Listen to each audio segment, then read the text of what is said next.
5 of the biggest credit mistakes people make. The general population doesn't know enough about credit, so it's so easy to make some really big mistakes and not find out until you're looking for a big loan. Car, house. Here are 5 of the biggest mistakes we see people making. So number 1 is maxing out their cards. Maxed out cards can cause your credit score to go down by anywhere from 10 to 45 points, or more depending on what your current score is. Hi, I'm Lori-Dawn Stevenson with Century 21 Accord Realty in Swift Current Saskatchewan. Did you know that the higher your credit score is, the more it may be impacted when you make one of these mistakes? For example, if your score is 680, and you have a maxed out card, it can impact your score between 10 to 30 points. But if your score is higher, say 780, it could impact you between 25 to 45 points or more. That's crazy. All right, so number 2 is paying their bills late. A 30-day late payment can negatively affect your score anywhere between 60 to 110 points. That is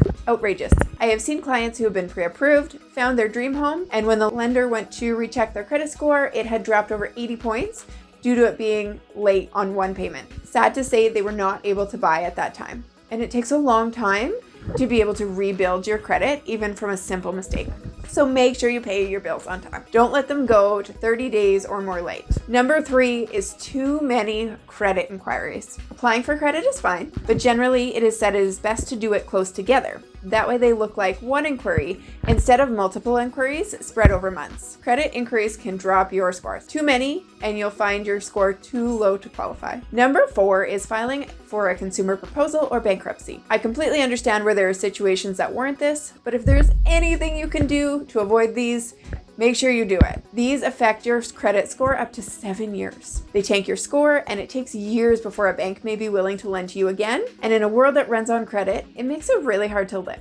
And number 5 is not checking your credit report. You should be doing a regular review of your credit report. I'm told companies such as Credit Karma and Borrowwell will not hit your credit, but they do allow you to take a peek and see what is going on. So why is that important? Identity and theft and fraud are the first things that come to mind. A regular review of your credit report can catch issues early. Beyond that is simply catching mistakes. I've heard of many stories where old loans that have been paying off are still showing as active on a credit report. And since it's paid off, there's no payments being made, but it's being shown negatively against that because there's no payments being made on it. If you have more questions, reach out to me and I can connect you with a great lender that would be happy to go into detail with you on this. This is Lori-Dawn Stevenson, helping you move up to your Swift Current Dream Home.